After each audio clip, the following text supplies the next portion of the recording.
Biyyi badhaafamaa Noobeelii nagaa Itoophiyaan nageenya irraa gara waraanaatti erga ceetem gara kaaba biyyattiitti waraanni waggaa lamatti dhiyaatum giddu galeessa biyyattii naannoo Oromiyaatti ammoo waggoota 4f waraanni adeemsifamaatii jira.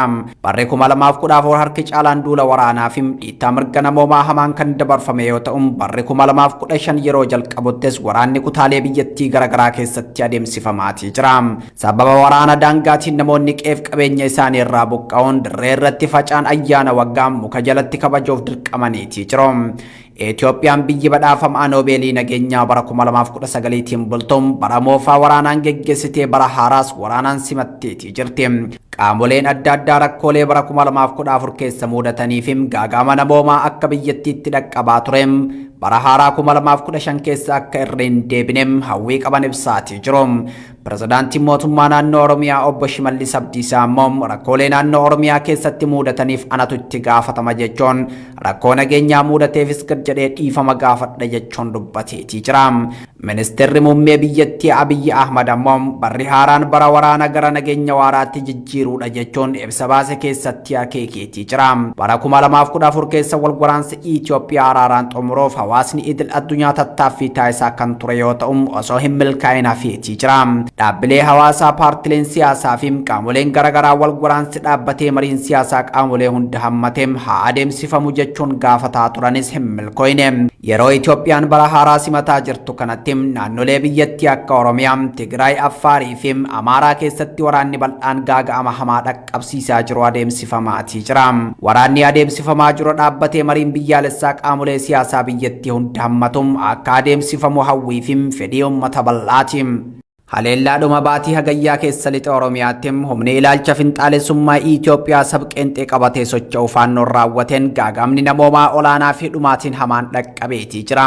Jaarmiyaan dhaabbata mootummoota gamtoomanii biiroon qindeessaa deeggarsa namoomaa sababa rakkoo nageenyaa mudateen godina Horroo Guduruu Wallaggaa irraa namoonni 54 kan buqqaan yoo ta'u godina Wallagga lixaa irraa namoonni 100,100 ta'an walii galaan ammoo namoonni 155 ol ta'an qe'ee isaanii irraa buqqaanii jiru jedhe.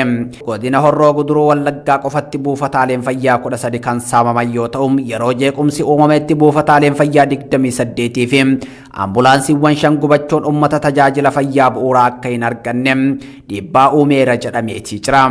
Oromiyaa lixaatti deeggarsa dhaqqabsiisuuf rakkoo nageenyaa danqaa ta'uu kan ibsame yommuu ta'u deeggarsi kamuu magaalaa Najjoo bira darbem uummata bira gahaa akka hin jirre ibsameetii jira. Haalli hojii gargaarsa namoomaa dhiha Oromiyaa qormaata keessa kan jiru yommuu ta'u hagayya keessa kutaalee bahaa lixaa fi qeellan Wallaggaa keessatti rakkoon nageenyaa itti fufee jiraachuun ibsameetii jira. Godina Horroo Guduruu Wallaggaa aanaa Amuuruu magaalaa Gamsaa keessatti hagayya 30 ganamarraa eegalee guyyoota walitti aanan lamaaf humnoonni faannoo haleellaa geggeessaniin hawaasa Oromoo irraa lubbuun namoota 60 olii darbuun OMN gabaasa walitti fufiinsaan baasaa ture mirkaneesseetii jira. Waraanni faannoo meeshaa gurguddaa hidhatan haroo aanaa Kiraamuu irraa gara Agamsaa dhufanii waraana bananiin lubbuun namoota nagaa galaafataniitii jiru. Mootummaan naannoo Oromiyaa weerara lafaa Oromiyaa irratti adeemsifamaa jiruu fi ajjeechaa lammiilee nagaa irratti raawwatamaa jiru dhaabsisuuf hanga ammaatti tarkaanfii fudhate hin qabu jechuun komatamaatii jira. Ajjeechaa jumlaa Agamsatti raawwatee wal qabatee ibsa balaaleffannaa baasuu dhabuun isaa ammoo himannaa mootummaan harka keessaa qaba jedhuun kan jabeessuudha jedhamuun dubbatama. Hidhattoonni mootummaa naannoo Amaaraatiin hidhachiifamuun babal'ifannaa lafaatiif Oromiyaatti bobbaafaman kallattiilee garaagaraatiin dhiibbaa hamaa uummata irratti geessisiisaatii jiru. Lixa Oromiyaatti addatti ammoo Wallagga baaf Horroo Guduruu Wallaggaa keessatti rakkoon nageenyaa hammaateetii jira. Walitti bu'iinsi hawaasaa baay'achaa dhufeera. Akkasumas lolli waraana bilisummaa Oromoo fi humnoota mootummaa gidduutti waggoota 4 darbaniif geggeeffamaa jiru hawaasa gaaga'ama guddaaf saaxileetii jira. Fulbaana 9 bara 2022 jechuunis jimaata dabre aanaa guutoo giddaa magaalaa Ukkeetti haleellaa fiinxaaleeyyiin Amaaraa fi shororkeessitoonni faannoo raawwataniin namoonni hedduun ajjeefamuu fi qabeenya hawaasaa hedduun saamamuun ni yaadatama.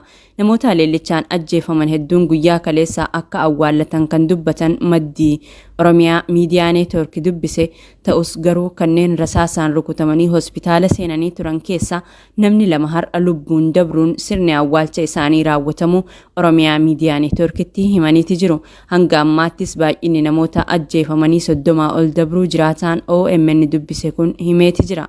Uummanni garii nama sodaatanii gara magaalaa Naqamteetti guyyaa kaleessaa babba'aniiru. Namoonni deeggarsa rukutamanis guyyaa har'aa lubbuu isaanii ba'ee bulee namni lama awwaalamaaru. Kan biraa guyyaa kaleessaa awwaalcharra oollee gara nama 30tti deemeera lubbuun nama. Kan akkanumaan walitti qabnee reeffi lafaan ka'in jirus jira. Jiraattonni magaalaa Ukkee sodaa guddaaf saaxilamuun maatii fi meeshaa isaanii guurratanii gara Naqamteetti godaanaa akka jiran kan ibsan jiraataan magaalichaa OMN dubbise tokko poolisiin humna addaa Oromiyaa fi qaamolee nageenyaa magaalichaa dhaqqabanis kaampii keessaa ba'aa waan hin jirreef humnoonni shororkeessitoota faannoo fi fiinxaaleeyyii Amaaraa kun qarqara magaalaarra ifaan socho'aa jiru jechuun hima. Qabeenya uummataa humnoota kanaan saamame dabalatee lubbuun namoota nagaa sababa haleellaa kanaatiin dabree haleellaa sabummaa irratti xiyyeeffate akka ta'e kan himu maddi keenya kun manneen daldalaa fi dhuunfaa magaalattii keessa jiran keessaa kan Oromoo qofa irratti xiyyeeffachuun haleelamuu hima. Ammas warri Amaarri sun dhufaa jiru jedhamee uummanni sodaa keessa jira. Humna addaas badaan jiran amma. Uummanni gara magaalaa Naqamteetti guyyaa kaleessaa makiinaa uummataa waammatee fudhatee ba'aa ture. Baay'ee sodaa guddaa keessa jira. Warra fiixaaleeyyii Amaaraa kana hidhatanii jiraniif uummanni Oromoo harka duwwaa waan ta'eef baay'ee dhiphina guddaa keessa jira. Waan takka hin jiru. Isaan akka barbaadan dhufanii magaalaa seenanii magaalaatii bahu hidhatanii deemu. Bakka isaan jiran namni dabiraatu hin jiru. Isaanuma bichaa jira. Dangadoo guyyoo jedhama bakka isaan jiranii. Achiiti wal faana kan dhufaniitu uummata akka barbaadanitti suuqii namaa qabsanii kaamanii. Warra fiixaaleeyyii Amaaraa kana mootummaan otoo nurraatti gar tokkotti deebisee wayii nurraa hiikkachiisee wayii immoo akkanatti qaama isaaniin akka isaan magaalaa keenya seenanii uummata keenya hin dararre waan akka mootummaan nurraa dhaamsa dabarsuun barbaada. Uummanni keenya hedduu sodaa Amaaraa kana qaba. Baay'ee sodaata. Jiraattonni magaalaa Ukkee OMN dubbise ammaas taanaan sodaa qabaachuu himanii poolisiin humna addaa Oromiyaa magaalicha gadhiisaa jiraachuun sodaa isaanitti uumuu himatanii miidiyaalee fi uummanni Oromoo xiyyeeffannoo akka nuuf kennuu barbaannaa jedhaniiti jiru. Komishiniin ogeessota mirga namoomaa idil addunyaa manni maree nageenyaa mootummoota gamtoomanii Itoophiyaa irratti tarkaanfii fudhachuu qabaa jechuun waamicha taasise. Komishinaroonni mana maree mirga namoomaa dhaabbata mootummoota gamtoomaniitti sarbama namoomaa fi waraana Itoophiyaatti dhaqqabe qorachuuf muudaman erga dhuma baatii adoolessaa gara Itoophiyaa imalanii booda manni maree nageenyaa dhaabbata mootummoota gamtoomanii Itoophiyaa irratti tarkaanfii fudhachuu qabaa jechuun gaafatanii jiru. Miseensonni komishinii ogeessota mirga namoomaa idil addunyaa dhaabbata mootummoota gamtoomanii muudaman manni maree nageenyaa dhaabbata mootummoota gamtoomanii Itoophiyaa fi gaanfa Afrikaatti haala hamaa jiru ilaalcha keessa galchuun ajandaa isaa keessa akka turu gaafatanii.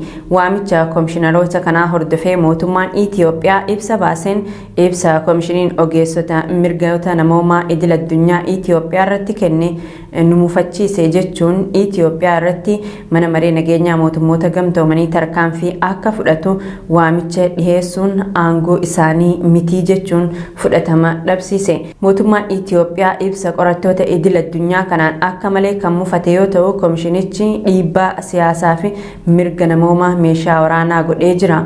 Akeeka isaa isa dhugaa saaxilee carraan walta'iinsa mootummaa waliin qabu hunda cufee jira jee. Ibsa kana kan baase ministeerri dantaa alaa Itoophiyaa komishinichi wal dhibdee adda bilisummaa uummata Tigraay araara namoomaa cabsuun uumeef hubannoo sirrii hin qabu. Komishinichi dhimmoota nagaa fi nageenyaaf balaa ta'an irratti aangoo ofii isaatiif kennuu hin danda'u jechuun waamicha komishinichi Itoophiyaa irratti manni maree nageenyaa mootummoota gamtoomanii tarkaanfii akka fudhatu dhiheesse fudhatama dhabsiise.